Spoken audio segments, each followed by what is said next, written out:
اس وقت کون سے ملک ہیں جو اسرائیل کے ساتھ مل کر مسلمانوں کے خلاف کھڑے ہیں، اور دنیا کے اندر جتنا فساد ہو رہا ہے اس میں بنیادی وجہ کون ہیں، کون کرا رہے ہیں یہ سارا؟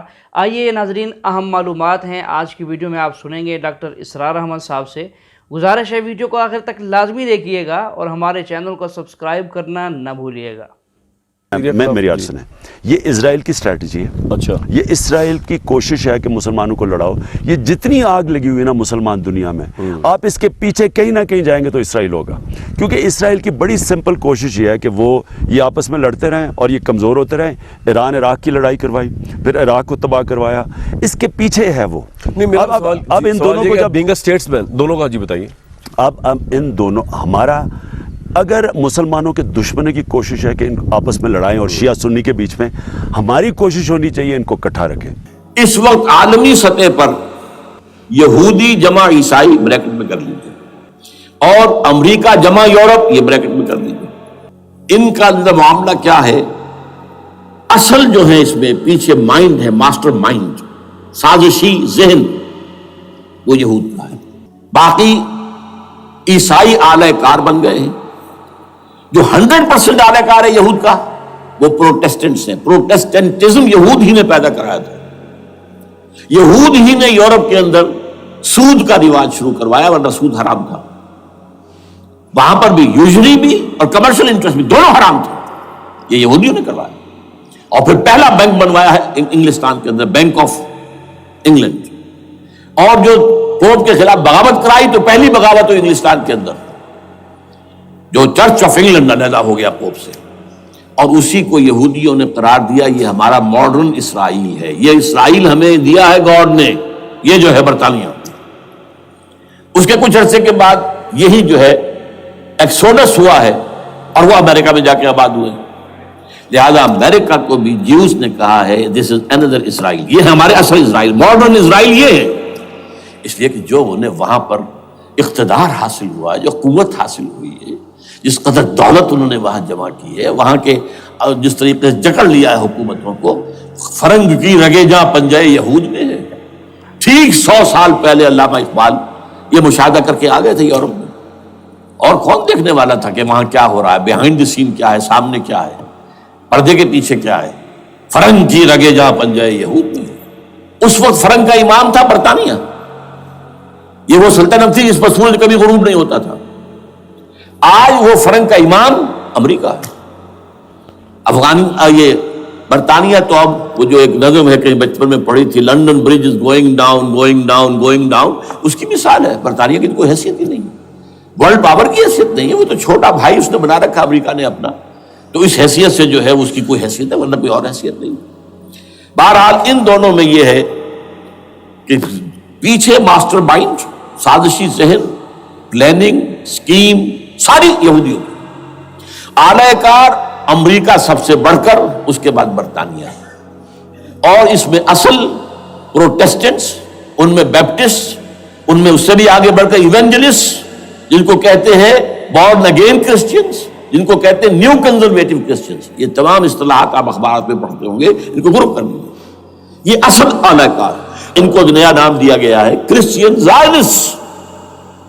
ایک یہودی زائنسٹ ہیں، سارے یہودی زائنسٹ نہیں ہیں، بہت سے یہودی ہیں جو یہ زائنسٹ کے مخالف۔ چنانچہ میری ہیوسٹن میں ملاقات ہوئی تھی ڈاکٹر وشو گرانڈ، بہت بڑا پروفیسر ایمیریٹس یہودی، لیکن یہ کہ اس نے کہا، بڑے اجتماع میں کہا، ہمارا اجلاس تھا وہاں پر، ہم نے یہ جو ہے بلایا تھا ایک یہودی، ایک عیسائی اور ایک مسلمان، تینوں جو ہے وہ تقریریں کریں۔ انہوں نے کہا تھا کہ وی آر ناٹ سپورٹنگ اسرائیل۔ اس نے وہ عیسائی جو آیا ہوا تھا پروفیسر، اس کی طرف they are supporting Israel, we are not supporting Israel. اسی طرح میری جو ہوئی تھی round table conference, round table, اس میں ایک یہودی پروفیسر تھے، وہ ہسٹری کے پروفیسر، میں نام بھول رہا ان کا، انہوں نے کہا آئی ایم اینٹی زائنزم، میں زائنزم کے خلاف ہوں۔ تو زائنزم جو ہے اصل میں ایک سیکولر یہودیوں کی تحریک ہے، اور اس کے سب سے بڑے سپورٹرز کرسچین زائنسٹ وہ امریکہ میں بیٹھے ہوئے۔ تو یہ ہے صورتحال۔ یہ جان لیجئے کیتھولکس جو ہیں یہ اتنے پرو یہودی نہیں ہیں، اب رفتہ رفتہ وہ بھی اس کے اندر آ کر شامل ہو گئے۔ یورپ جو ہے زیادہ کیتھولکس ہے، رومن کیتھولکس کا یہ بھی آپ نے جملہ پڑھ سنا ہوگا کہ یہ جو ترکی جو ہے ہمارا ملک، یہ جو کوشش کرتا رہتا ہے گھسنے کی یورپین یونین کے اندر، تو ایک دفعہ جان شراق نے کہا تھا، بڑا پیارا جملہ تھا، why doesn't Turkey understand that we are a Christian club؟ یہ ہماری جو یونین ہے یورپین، یہ تو کرسچین کلب ہے، وہ مسلمان ہے، وہ کس وجہ سے آنا چاہتا ہے بندہ، کیوں تو خود داخل ہونا چاہتا ہے؟ why doesn't Turkey understand that we are a Christian club؟ لیکن یہ ہے رومن کیتھولکس، اور ان کا میں بعد میں آپ کو بتاؤں گا۔ یہی آپ کو معلوم ہے کہ یورپ نے عام طور پر اسرائیل کا اتنا ساتھ نہیں دیا جتنا جو امریکہ دیتا رہا ہے، اور کسی درجے میں ان کے دلوں میں سافٹ کارنر جو ہے عرب فلسطینیوں کے لیے بھی رہا ہے۔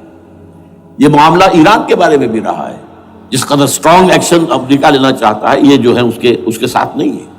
تو یہ تھوڑا سا فرق ہے، وہ میں اس کا ایک بنیاد بعد میں بتا دوں گا آپ کو۔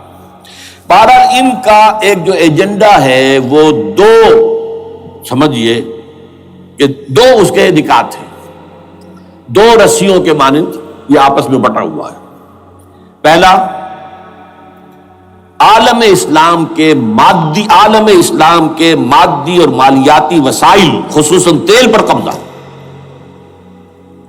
یہ ان کا دنیاوی اعتبار سے، دولت کے اعتبار سے، وسائل کے اعتبار سے اس وقت کا ایجنڈا ہے۔ ویسے تو اس سے اوپر وہ چاہتے ہیں پوری دنیا پر، وہ تو بات کی بات ہے، لیکن ابھی نہ وہ روس کو چھیڑ رہے ہیں نہ چین کو چھیڑ رہے ہیں۔ چین تو ان کا سب سے بڑا جو ہے بزنس پارٹنر ہے، سب سے بڑا، اور چین کو رفتہ رفتہ وہ اپنی لائن پر لا رہے ہیں۔ اب تو صرف یہ کہ وہ ایک پارٹی گورنمنٹ وہاں رہ گئی ہے جو کہ کمیونزم کے دور کی یادگار ہے، باقی ان کی جو اکانومی ہے وہ تو آ چکی ہے اسی رخ کے اوپر جو یورپ کی ہے، مغرب کی ہے۔ نمبر دو ایجنڈا کیا ہے؟ دنیا میں کہیں بھی اسلام کے بحیثیت ایک نظام زندگی ظاہر ہونے کا کوئی موقع نہیں دینا۔ We have to nip the evil in the bud at any cost۔ یہ ان کے ایجنڈے کا دوسرا بڑا حصہ۔ یہ دو ہے انٹرٹوائنڈ، جیسے آپ لڑیوں کو بٹ دے کر رسی بناتے ہیں، ایسے یہ دو لڑیے ہیں۔ اسلام کا پولیٹیکل سوشو اکنامک سسٹم کہیں نہ آ جائے دنیا میں، ہو نہ جائے آشکارا شر پیغمبر کہیں، یہ ابلیس نے کنکلوڈ کیا ہے، وہ جو ابلیس کی مجلس شورا ہے، ہو نہ جائے آشکارا شر پیغمبر، کہیں ایسا نہ ہو کہ پیغمبر کی شریعت دنیا کے سامنے آ جائے، پیغمبر کا نظام آ جائے۔ الحذر، آئین پیغمبر سے 100 بار الحذر، حافظ ناموس زن، مرد آزما مرد آفری، یہ معاشرتی نظام ہو گیا۔ موت کا پیغام ہر نوع غلامی کے لیے، نہ کوئی فخور و خاکہ نہ گدائے رہنشی، یہ سیاسی نظام آ گیا، اور کرتا ہے دولت کو ہر آلودگی سے پاک و صاف، منعموں کو مال و دولت کا بناتا ہے امین۔ تم دولت کے امین و مالک نہیں ہو، اور اس سے بڑھ کر اور کیا فکر و عمل کا انقلاب، بادشاہوں کی نہیں اللہ کی ہے یہ زمین، ان الارض للہ۔ یہ نظام کہیں نہ آ جائے دنیا، یہ ہے جس پہ کہ وہ خطرہ محسوس کر رہا تھا۔ اور اس کے بعد یہ کہتے ہیں، یہ تو تھا عصر حاضر کے تقاضے، لیکن یہ کہ صورتحال کیا ہے؟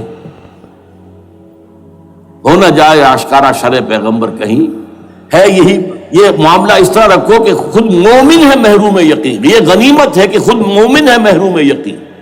ہمیں اگر کوئی سہارا ملتا ہے تو اس سے کہ مومنوں کو بھی، نام نہاد مسلمانوں کو بھی اپنے اس نظام پر یقین نہیں ہے۔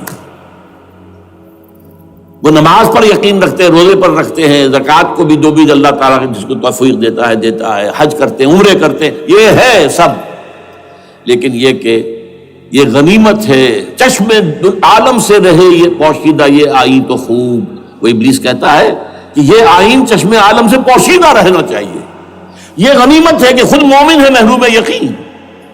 ہمارے لیے جو ہے اگر کوئی سانس لینے کی جگہ ہے تو وہ یہ ہے، حوصلہ افزائی اگر ہے تو اس میں ہے کہ خود مومن محروم یقین ہے، اس کے سامنے وہ راستہ ہے ہی نہیں۔ اب لیجئے یہودیوں کے ایجنڈے کو میں تجزیہ کر رہا ہوں۔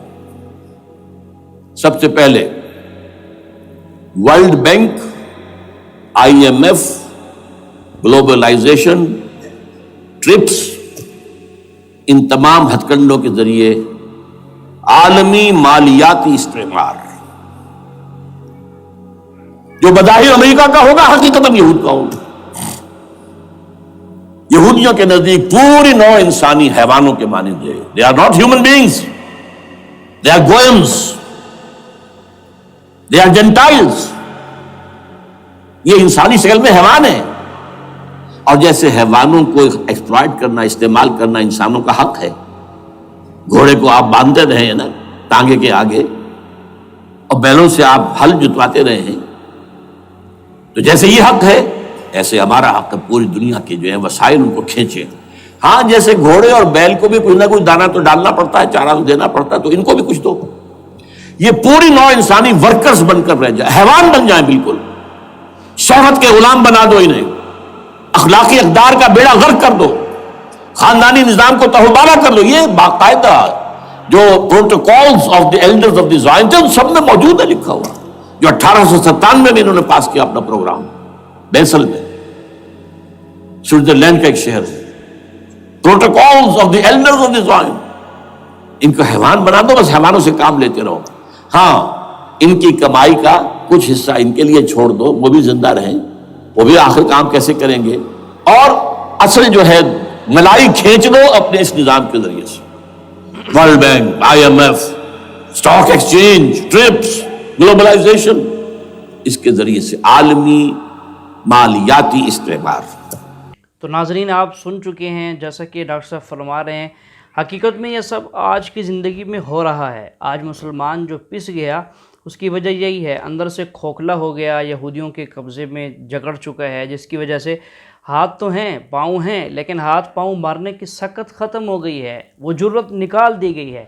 تو اس لیے آج مسلمانوں کو جاگنے کی ضرورت ہے, متحد ہونے کی ضرورت ہے. سب سے پہلے اللہ تعالیٰ کی مدد حاصل کرنا ہوگی, اس کے بعد پھر اپنے دشمن کا مقابلہ کرنا ہوگا اللہ تعالیٰ کی مدد کے ساتھ. تو دعا کرتے ہیں اس وقت جتنے مسلمانوں پر مظالم ڈھائے جا رہے ہیں اللہ تعالیٰ ان مظالم ڈھانے والوں کو ہدایت دے. اگر ان کے مقدر میں ہدایت نہیں تو ان کو اس دنیا سے نیست و نابود کر دے, اور ہمارے وہ مسلمان بھائی جو دنیا سے رخصت ہو گئے, شہید ہو گئے, اللہ ان کو بڑے اور بلند درجات عطا فرمائے. آمین.